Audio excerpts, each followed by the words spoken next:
Aw man, I can't wait to play this new Pokemon game. Wait a second. What?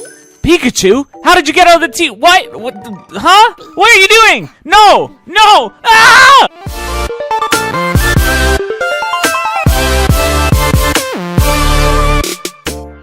Pokemon Let's Go Pikachu provides players with a pricey yet exhilarating revival of the 90s game franchise that every millennial has grown to love. Based on Nintendo's hit for the Game Boy, Pokemon Yellow, gamers are immediately tossed into a story all too familiar.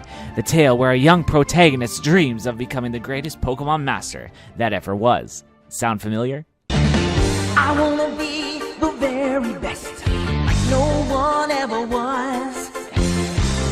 Let's Go Pikachu takes place in Pallet Town sometime after the departure of previous trainers in the Red Blue game series. The only starting Pokemon left for you to choose from Professor Oak depends solemnly on which game you purchase. After leaving Pallet Town, players are off to earn all 8 gym badges in order to defeat the Elite Four. Players are also assigned a rival at the beginning of the game, which you will encounter numerous times throughout your journey. NANI? Whoa, hold on there a second. Are you stalking me? Didn't I battle you just 5 minutes ago? Unlike previous Pokemon games, experience is prioritized towards catching Pokemon instead of battling trainers. While venturing in the wild, Pokemon pop up out of thin air. This can be either enticing or bothersome to players, as a wall of Pokemon can be considerable roadblocks while attempting to reach your destination. Alright, almost out of Radiant Forest. Just gotta dodge these few Pokemon. What the f? If you are stopped by a rival trainer, battles tend to be quick and painless, resulting in a reward of additional Pokeballs that can be used to capture Pokemon. Playing the game in dock mode is limited to one Joy-Con, where players must move the controller in a forward motion in order to capture Pokemon. This can prove to be a bit difficult for gamers with larger hands, as 2 Joy-Cons cannot be used simultaneously. The game can also be played in handheld mode, where the tilt function is used as a mechanism to track Pokemon as they move across the screen.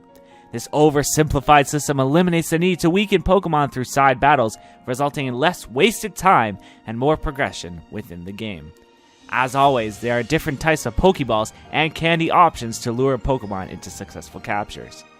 While venturing off into a world filled with rewarding scenarios, players are reintroduced to a set of familiar faces from the Pokemon anime franchise, such as Jesse and James from Team Rocket, familiar gym leaders like Brock and Misty, and Ash's rival and royal pain in the ass, Gary Oak. Oh my god, is that Pokemon's 90s anime star, Gary Oak, in the flesh?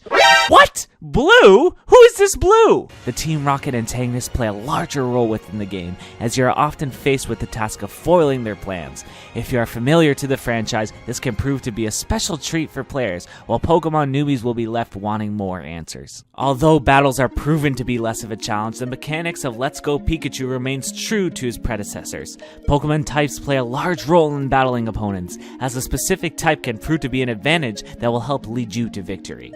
Players are still able to carry 6 Pokemon within their party and are able to freely swap them by accessing their bag within the menu. This makes it extremely convenient when traveling from city to city, as players no longer have to access computers in Pokemon centers in order to swap their preferred companions.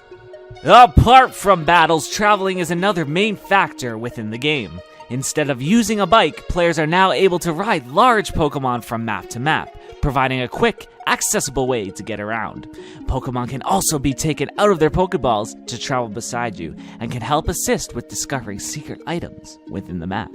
It is important that you interact with Pikachu consistently throughout the journey, as a happy Pikachu can lead to more discoveries within the map. An interactive menu called Play with Pikachu is now provided to players, giving them the option to pet and feed your electric critter. Apart from pet care, players also have the ability to customize wardrobe for themselves and for Pikachu, providing a classy/stylistic element to the game. If you're annoyed by any game that has an element of pet care, this may not be the game that you are looking for. Since Let's Go Pikachu is a revamp of the original Red-Blue Pokemon series with only a small amount of new mechanics added, one question still remains unanswered. Is it worth buying a revamped concept for $79.99?